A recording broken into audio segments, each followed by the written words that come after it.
தாய் தமிழ் உறவுகளுக்கு வணக்கம். சீமான் ஒரு அரசியல் பல்கலைக்கழகம். சீமான் ஒரு அரசியல் பல்கலைக்கழகம் என்ற தலைப்பில் இந்த காணொளியை நாம் காண்கிறோம். அதாவது பல்கலைக்கழகம் என்பது பல கல்லூரிகள் இணைக்கப்பட்ட ஒரு அமைப்பு தான் பல்கலைக்கழகம். அதில் முன்பு கலைக்கல்லூரிகள் இருக்கும், இன்ஜினியரிங் கல்லூரிகள் இருக்கும், மருத்துவக் கல்லூரிகளும் கூட இருக்கும். ஆனால் இப்பொழுதுதான் அதை மாற்றிவிட்டார்கள். பல்கலைக்கழகம் என்று சொன்னால் பல கலைகளை கற்றுக் கொடுக்கிற கல்லூரிகளின் கூட்டமைப்பு. அதே போன்றுதான் சீமான் ஒரு அரசியல் பல்கலைக்கழகம். சீமான் ஒரு அரசியல்வாதியாக மட்டும் நாம் பார்க்கக்கூடாது. சீமான் முதலிலே அவர் மிகப்பெரிய ஒரு திரைப்பட இயக்குனர். அவர் திரையுலகை பற்றி நமக்கு தெரியும், நிறைய திரைப்படங்கள் இயக்கியுள்ளார். அவர் ஒரு திரைப்பட நடிகர். அடுத்ததாக ஒரு மிகச்சிறந்த ஒரு அரசியல்வாதி. அதில் எந்த மாற்று கருத்தும் கிடையாது. இன்றைக்கு தமிழக அரசியலே சீமானை சுற்றி தான் உள்ளது. ஒரு செய்தித்தாளை எடுத்தால் சீமான் பெயர் இடம்பெறாத செய்தித்தாள் கிடையாது. ஊடகங்களில், வலைதளங்களில் சீமான் பெயர் இல்லாமல் இருக்காது. நாம் தமிழர் கட்சி பற்றிய செய்திகளோ, சீமானை பற்றிய செய்திகளோ இல்லாமல் இருக்காது. ஆக அரசியலிலும் அவர் கைதேர்ந்தவர். மூன்றாவதாக அவர் சுற்றுப்புற சூழல் மீது ஆர்வம் கொண்டவர். தமிழகத்தினுடைய சுற்றுச்சூழல் பாதிக்கப்படுகிறது, மாசுபடுத்தப்படுகிறது.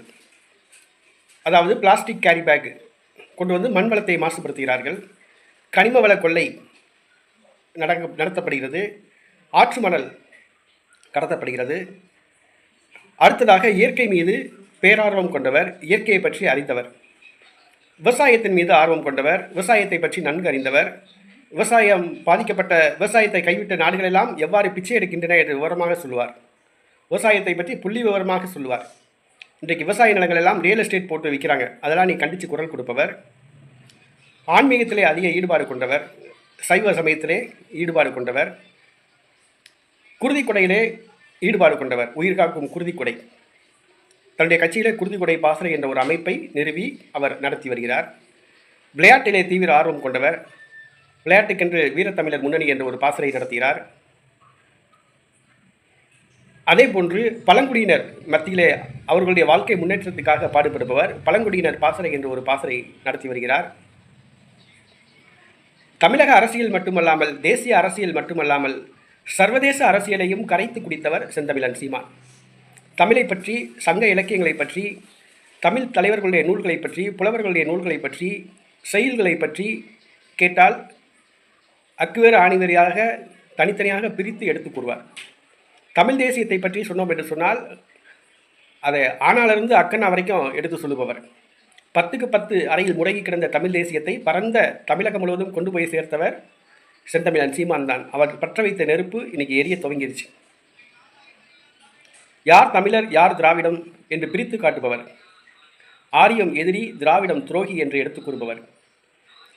தமிழ்நாட்டோட வளம் எவ்வாறு கொள்ளையடிக்கப்படுது, தமிழருடைய கஜானா எவ்வாறு கொள்ளையடிக்கப்படுது அப்படிங்கிறத விளக்கமாக சொல்பவர். சீமான் ஒரு அரசியல் பல்கலைக்கழகம். அவர் எந்த ஒரு பொதுக்கூட்டத்திலையும் பேப்பரில் எழுதி வச்சு படிக்க மாட்டாப்புல. சீமான் பேசுகிறார் அப்படின்னு சொல்லுவாங்க, அப்படியே கையை ஆட்டிட்டு தான் போவாப்புல, மைக்கை பிடிச்சி பேசுவாப்புல. தலைப்பு மட்டும்தான் கொடுத்துருப்பாங்க, அந்த தலைப்புக்கு ஏற்ற மாதிரி சரளமாக பேசுவாப்புல. மடை திறந்த வெள்ளம் போல பேசுபவர். அவரை மாதிரி ஒரு பேச்சாளர் கிடையாது. அவர் ஒரு அரசியல் பல்கலைக்கழகம். புதிய அரசியல்வாதிகள் அவர்கிட்ட போய் படித்து கற்றுக்கணும். நீங்கள் மாற்றுக் கட்சிகளில் இருந்தாங்கன்னா கூட அவருடைய வீடியோவெல்லாம் போட்டு பார்த்து கற்றுக்கணும். அவர் என்ன பேசினார், அவரை மாதிரி பேச கற்றுக்கணும். இளைய தலைமுறையினர் சீமான் மேலே, அவருடைய பேச்சின் மேலே நிறைய பேர் ஆர்வமாக இருக்காங்க. சீமான் பேசினார்னா தள்ளி நின்று கூட கேட்பாங்க வேறு கட்சிக்காரவங்க. அந்த மாதிரி ஒரு அரசியல்வாதியை, ஒரு பேச்சாளரை நீ தமிழ்நாட்டில் யாருமே இது வரைக்கும் பார்த்ததே கிடையாது.